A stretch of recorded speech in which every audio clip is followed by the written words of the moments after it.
On my way home from my part-time job, I was attacked with a baseball bat and broke my arm. Despite being hospitalized due to overwork and a fever, I couldn't get in touch with my husband, John. I finally managed to call his workplace. "Hello, I'm Ann. My husband is John Smith who works at your company. Could you put me through to him?" I pleaded desperately, but the woman on the other end responded in a puzzled voice. "There's no one here by that name." "What do you mean?" I asked in a trembling voice. After speaking with the woman further, I learned that she was John's actual wife, Emma. I'd been deceived by John the whole time. "Hey, Ann, who do you think is responsible for your broken arm?" Who? "I don't think it's directly this person's fault. I have an idea.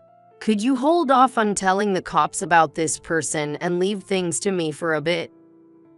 I decided to trust Emma's words. "My name is Ann Smith, and I'm 27 years old. I've been a part-time homemaker for 5 years. My husband, John, is 37, 10 years older and very reliable. John is a lawyer, which makes his job so busy that he often doesn't come home. I married John right after I graduated from college at 22. My parents were against my marrying him since I'd been dating him throughout college. They told me I was too young, that I should gain some professional experience, and that I was being deceived by a man 10 years older. Shocked by their words, I ran straight to John. He welcomed me into his apartment, and we married soon after. We didn't even have a wedding ceremony. John assured me we'd have one eventually, so we haven't even taken any photos yet. I've been working part-time while waiting for John at our place. John is really busy. Hey, do you have a lot of overnight business trips?" I feel like I've been asking him this since we got married. Yes, I do. Being a lawyer is really hectic. You're young and naive, so you might not understand. But when clients are far away, I often have to travel. John often told me stories about clients who rely on him even from far away. Naively, I just believed him. I'm not one to overthink things. So when I liked John, I was all in. His line of work is something I'd never be involved with, so I just listened in amazement. Lately, though, there are more days when he doesn't come home, which probably means he's a competent lawyer, but I can't help feeling lonely. I'm the type who wants to be near someone I care about. I was always with friends back in college, joining clubs and parties. I sometimes reminisce about those fun times. Being an only child, my parents showered me with love, which made it even harder to ignore their objections and marry John. So now that I'm feeling lonely, I can't bring myself to ask my parents for help. To distract myself, I often volunteered for extra shifts and overtime to keep my time alone to a minimum. Hey, are you not coming home again today? Sometimes I can't bear it and call John. You know I've got work. Stop being selfish. He replied like that. Unable to hold it in, I would leave him messages saying how lonely I was, begging him to come home early, and asking when he'd be back so I could cook his favorite meal. Stop that. It interferes with my work. That's what he'd respond with. Is this just how guys are? Lately, John only comes home once a week. No, maybe every 2 weeks. I'm incredibly lonely. When I finally return home from my part-time job, I do the household chores with my exhausted body and then sleep. This has been my routine for some time now. What happened to John? He wasn't this busy back when we were dating. I wish he would be by my side more. But no matter how much I long for it, if John rejects my calls and messages, I have no choice but to bear it. Unless something really urgent happens. Then one day, I was working overtime as usual and got home late. Our apartment is about a 10-minute walk from the nearest station. It's in a residential area, but some streetlights are missing here and there, which can be a bit scary. In places where houses have been demolished, leaving for sale signs, it's like darkness and frightening. A sense of dread about what might suddenly appear wells up inside me. That's why, when I approach those areas, I always jog a little. I'm even thinking about buying a bicycle. You never know when something might happen. And on this day, that something did happen. When I checked the time leaving the station, it was already past 10 p.m. I was particularly tired that day.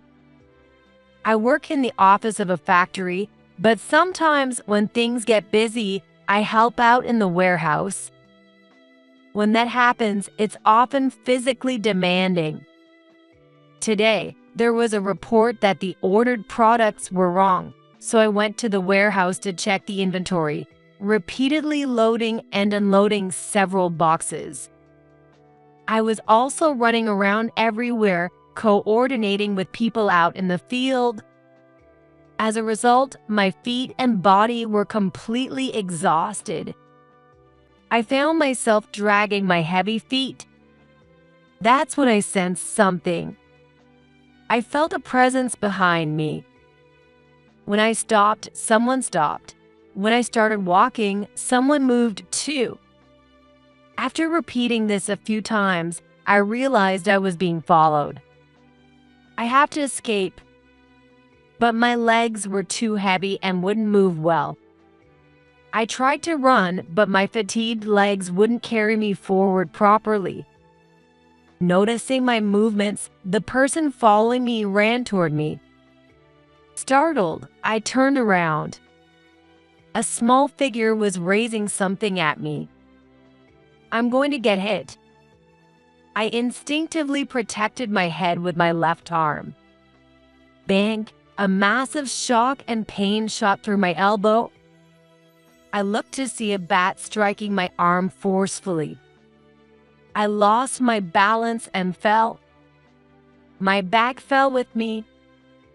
The person tried to hit me again. What should I do?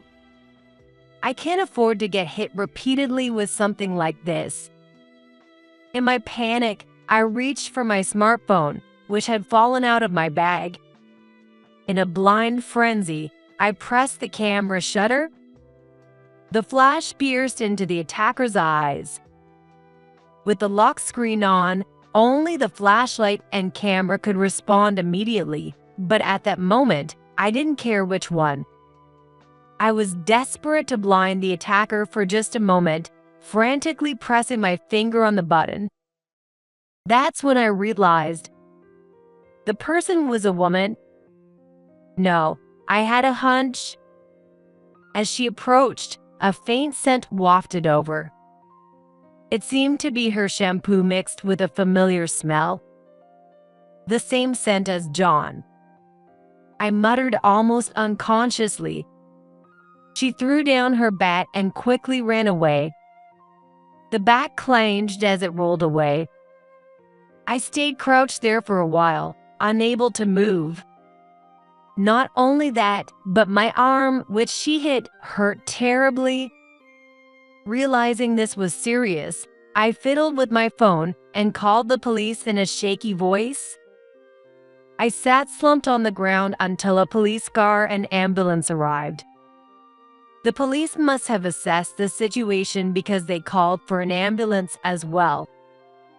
When the doctor at the hospital examined me, he said with a troubled look, "This is a pretty clear fracture." "A fracture?" I was shocked. Was I hit that hard? Yes, normally it would have been just a crack, but it seems like you're a bit malnourished. Your bones look a little weak. Make sure to get enough calcium and sunlight. The pain gradually got worse, so I got a shot of painkillers. Well, is it still okay to go to work? I'm in administration. If we cast and immobilize it, you should be fine. However, you likely develop a fever, so would you like to stay overnight? Please. I decided to stay in the hospital. Given the time, I was honestly scared to go home alone. The next morning, I explained the situation to my company and requested 3 days off. Oh my God, you've really been through it. If you're hospitalized for that, it's understandable. Take care. My boss was surprised, but after I explained what had happened and my condition, he graciously approved my sudden time off. However, perhaps due to accumulated fatigue, the fever that had come on didn't go down easily, and I ended up staying in the hospital for 4 days. I managed to inform John by phone. Attacked on the way home and hit. I'd love to come right over, but I'm swamped at work right now. You'll have to manage alone. John snapped impatiently. He seemed ready to hang up, so I clung desperately to the conversation. So when are you coming back? At least tell me that. Don't be ridiculous. I won't know until this is solved. Anyway, I'm really busy now. I'm hanging up. Don't keep messaging me. The call ended before I could say anything more. Lying in my hospital bed, sweating with a rising fever, I kept wondering why John was so busy. When my fever started to go down, I finally decided to contact the law firm where John worked. My altered condition must have driven me to such an idea.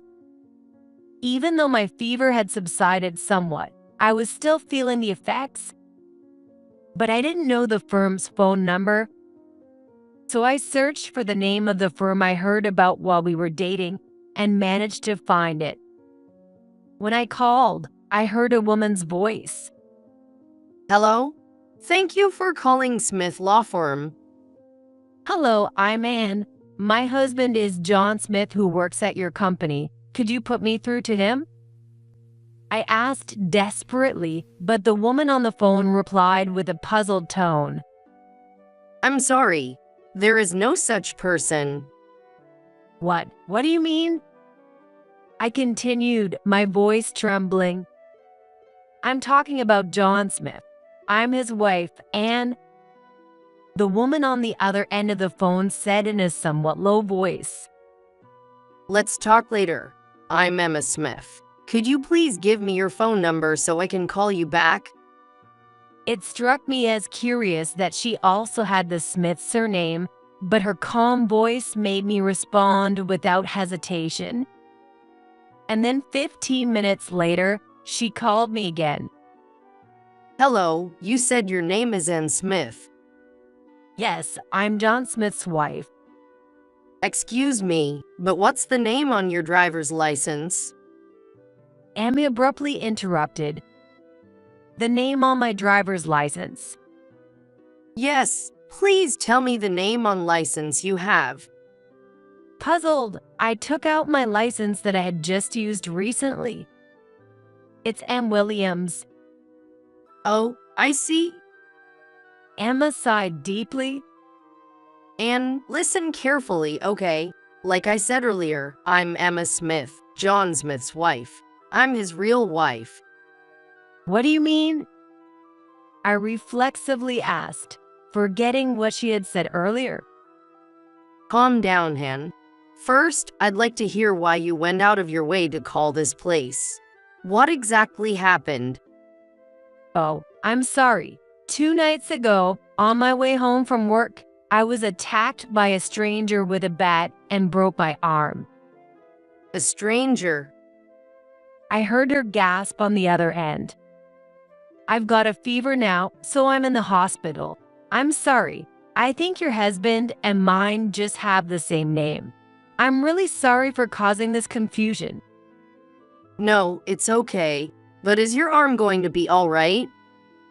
My doctor said I'll be fine if it's immobilized for a while. But I'm in the hospital because I have a fever from the injury and some exhaustion. Emma didn't interrupt and calmly responded to everything I said. Oh, no? The exhaustion must have caught up with you. But listen, and that name on your driver's license, Ann Williams, that's your real name. What? I reflexively asked back. I didn't understand what Emma was saying. Hey, Ann, I'd like to talk with you after you get out of the hospital. I'd also like to look into some things, so let's meet on your day off. My number should show up on your phone. This is my personal number, so call me if anything comes up. Emma said this before hanging up. I couldn't comprehend what I had just been told. Driver's license. What does that mean? After graduating college and getting married, John said I could continue using this name, so I just went along with it. But then why? A week later, I met Emma at the hospital while getting a checkup. I had unexpectedly gotten some time off. I told the office I was out of the hospital, but my boss said, looking a little concerned, You always work so diligently, so think about your health once in a while. And I'm sorry we have you, a part-timer, working late into the night. We got you home late, and that's why this happened. It was painful to think I'd made everyone worry. No, it's my fault for insisting on working so much. I apologize if my absence disrupts anything. You're very honest, which is good, but you're also a bit reckless sometimes.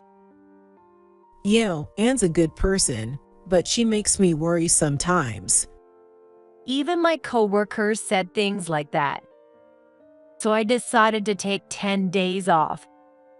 Though it's mainly an administrative job, it still requires frequent use of my arms. Productivity would drop if I tried to protect my arm constantly.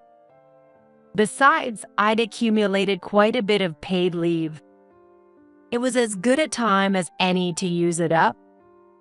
When I informed Emma about it, she arranged to meet me at the hospital. We drove in Emma's car from the hospital to a cafe to discuss the matter. Inside, each table was partitioned, so even if we spoke a little louder, our conversation wouldn't carry too far. Emma began speaking. Let me introduce myself again. I'm Emma, John Smith's wife, and we've been married for 10 years. I also work as a lawyer in the same office as him. You called yourself John's wife, but you're not officially married to him. After saying that, Emma placed her phone in front of me, showing a wedding photo and a copy of their marriage certificate. The reality she had mentioned on the phone, which I had unconsciously stopped thinking about, was now right in front of me. I felt dizzy. Hold on, please listen carefully. Emma said with a serious expression, Yes. I've suspected John of cheating for a while and tried to catch him, but he's in the same field as I am and hasn't slipped up. If I'm not legally married to John, then I must be the other woman. That realization hit me like a ton of bricks. So, when he only comes back every week or two, he's actually returning your home? Yes, John travels often and is frequently away for business. He rarely comes back to our home either. But why is that? I thought I was married to John all this time. Emma sighed deeply. And how old are you now? How many years ago did you think you got married? My age? I'm 27. I thought we got married 5 years ago when I was 22, right after I graduated from college. You were young. You're working part-time now, right? That must be tough. Though unsure of her intention, I nodded. Like I said on the phone, I took some paid time off. No, that's not the point. The tough part is that John manipulated you into believing his words while you had little life experience. You fell for his smooth talk. I was shocked that Emma criticized John so bluntly. Smooth talk. Didn't it strike you as odd that you could use your driver's license? Do you have it with you now? Following her instructions, I pulled out my driver's license from my wallet. Emma examined it and muttered, "I knew it." You've been keeping your maiden name? What? But I've been able to use it. Is there an issue? Of course, it's valid. You haven't submitted your marriage certificate, and your last name hasn't changed. And from my perspective, you're John's mistress. Not officially married to John. My head was spinning as the truth set in. Emma reached out and held my hand, reassuring me. Oddly enough, I felt no anger towards her. No, it was more like none of this felt real. It's tragic how you got tricked by John. But honestly, Han, you were a blind spot for me. A blind spot. The person I suspected of cheating with John was this woman. Emma showed me a photo of a woman, and my gaze was instantly drawn to it. This woman. You know her? I gasped, pulled out my phone, and opened my photo album. There it is. I showed Emma a photo. This is the woman who hit me with the bat. In the picture was a woman wearing a bomber jacket, holding a bat. She was the same person as in the photo Emma had shown me. Nice work, Anne. Have you shown this to the police yet? No, I just realized it now. I'm really slow to notice these things. Emma smiled wryly at my comment and looked down briefly. Just a moment, she said, then paused to think. After a moment, she looked up and asked, Anne, who do you think is responsible for what happened to your arm? That person, I guess. But I don't think she's the real cause. So, before we talk to the police about her, could you let me handle this a bit? I nodded silently. I felt helpless and thought I had no choice but to rely on her. A week later, John finally came home. Welcome back. That was a long business trip. I missed you. As I greeted John and hugged him, my arm cast bumped against his chest. Oh, you okay with your broken arm? It wasn't okay.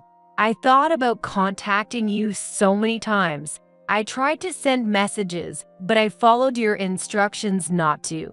Actually, I was hit with a bat. I stepped back from John as I spoke. But it's okay now. I went to the hospital by ambulance and got it checked out. I deliberately didn't mention the police. By the way, I have friends visiting today. New friends? That's unusual. Is it someone from work? No, they are new friends I made recently. Come, I want you to meet them. Smiling, I took his hand and led him to the living room. As I opened the door, two women sitting on the sofa watching TV turned around. Everyone, John is back. Hey, welcome back, John. So, you've come back here too, right? Emma and Nancy, why are you two together? One was Emma and the other was Nancy, another woman John had cheated with, who had attacked me. Sit down, please. I pushed a stunned John towards them with my good hand. They forced him into a seat from both sides. What are you two doing here? Why? Because we've become good friends. Nancy's comment made all three of us chuckle. Look, John, you told me that your wife always belittled you at the office and at home, and you wanted to hit her. So, I want to teach her a lesson, you know? What? This N isn't your wife, right? I got it wrong and broke her arm. It's your fault. What? You broke Anne's arm, Nancy. So I thought I'd go to your wife's place, followed you home from our place, and attack the woman living there. But it was big mistake. That's right. Nancy was the person who had attacked me. Emma had directly visited Nancy once she had figured out who she was to explain what happened and asked for her cooperation. In return, she would also defend me in the assault case. I didn't ask for that. Really, Nancy, did you do it? Hit Anne with a bat. Not asked for? Didn't you think I would do something like that? But now, I really want to hit you. Nancy smirked and repeatedly hit her right fist into her left palm. Wait, why me? Are you stupid? Even if I'm a mess, you think I'd cling to a guy who was seeing three of us? I can't believe I fell for such a guy. Makes me feel so stupid. Nancy spoke candidly to John, and then I thought to myself, I was really a fool too. I was simply someone John kept around, yet I convinced myself I was his wife, believing only his words that he had filed our marriage certificate. Looking back, I had only signed it. I had left the filing to him. Why hadn't John suggested we file it together? It was obvious. He couldn't file it, and that's why we didn't go together. I ignored reality, preferring to hold on to the dream of being married to him. I didn't care that I didn't have a marriage certificate. But this is... We don't care about your excuses. Emma's firm voice cut through as John stood trembling, facing an increasingly agitated Nancy. With Anne's discovery, we now have all the evidence of your infidelity. I've already told my father everything. My father-in-law. John's face turned pale. The man was clearly significant in his life. Yes, I presented all the evidence to my father, who had mistakenly trusted you and taken you as his son-in-law. He transferred the rights of the firm to me. So, as the new CEO, here's my first decision. John, you're leaving the firm, and I'll also report your actions to the Bar Association. What? Yes, that's my father's firm. You joined as his son-in-law and became the next director, but letting someone with questionable ethics continue would be a credibility issue for our firm. My father wouldn't allow me to remain with someone like you. So, you're going to sign this too? Emma took out a divorce paper and stamped it down on the table. Seeing it, I spoke up too. John, you didn't even file our marriage certificate. John looked up at me, sweat pouring from his forehead. But you never asked about it. So you think it's okay to deceive young women? Emma, isn't he in the legal profession? Yes, and it's embarrassing as a fellow professional. Watching John squirm in front of these two, I felt a pang of shame. Not just for him, but for myself too. How could I have spent every day agonizing over such a person, just waiting patiently? As these thoughts crossed my mind, I heard Nancy's voice. Hey Emma, mind if I land one on him? What should we do? If you hurt anyone else, your charges will just pile up. That's fine. You're gonna defend me to the fullest, right? Emma flashed a smile. Sure, why not? Then she stepped away from the two. All right. Stop it. Do you think I'd hit you? Nancy swiftly took something out of her bag.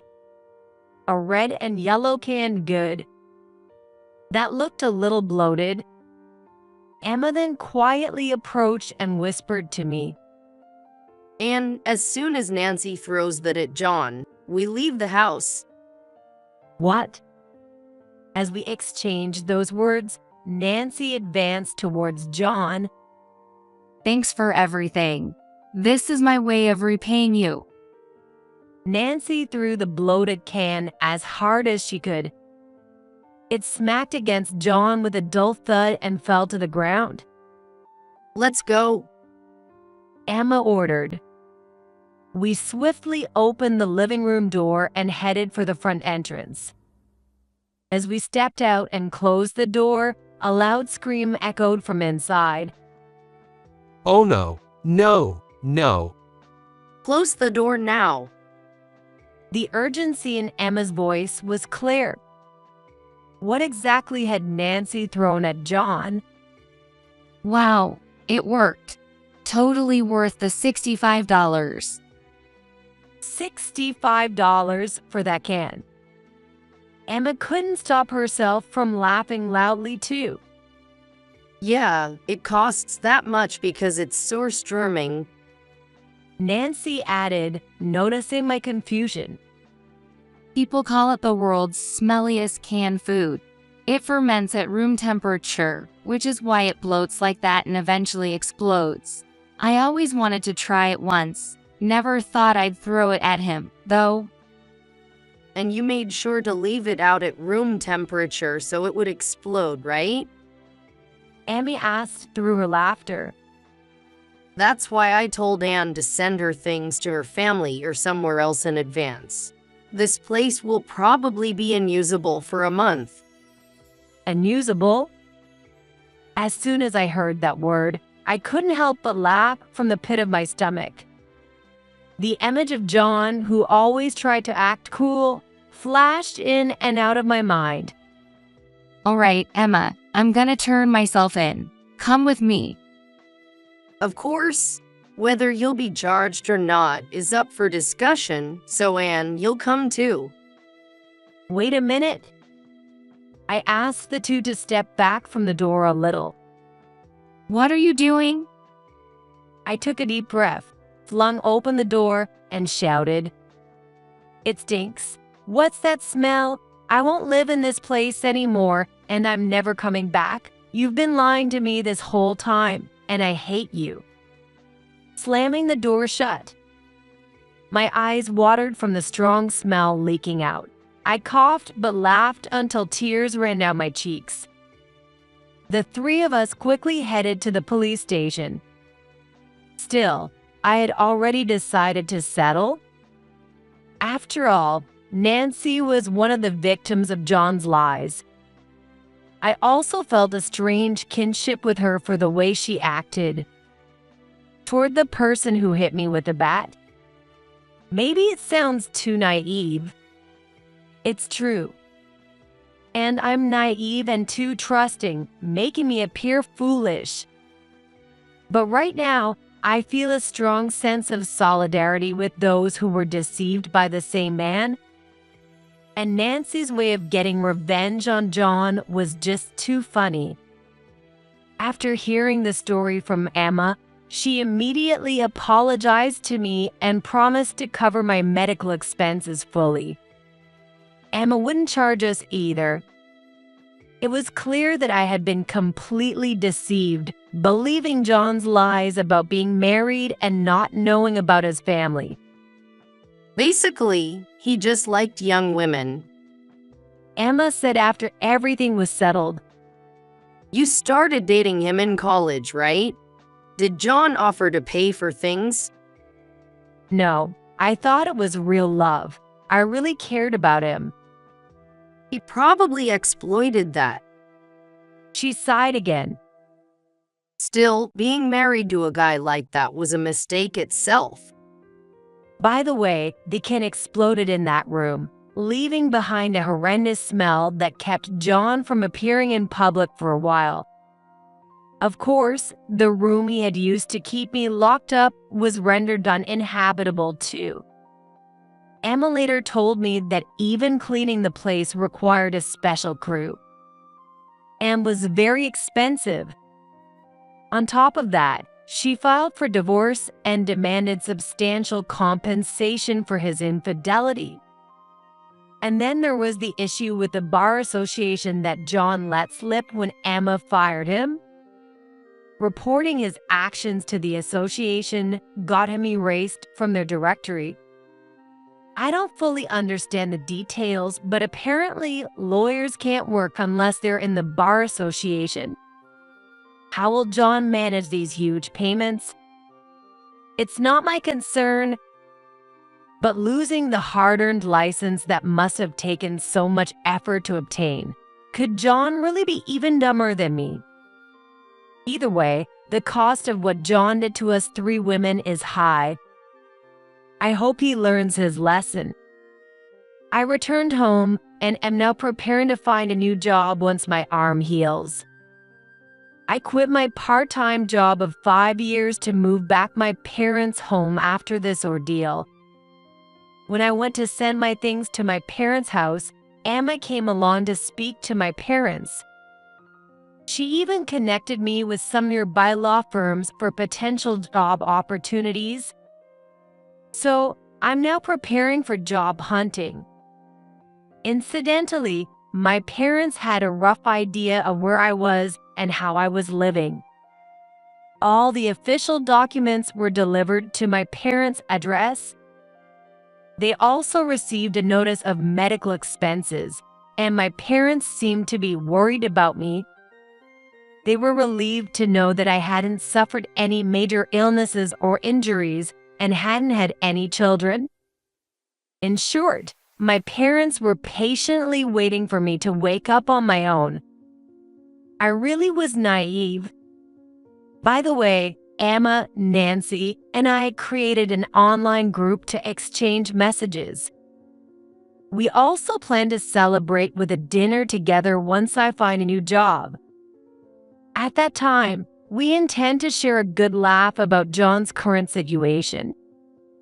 Although I wasted 5 years of my 20s, I'm now determined to face my own weaknesses and become self-sufficient.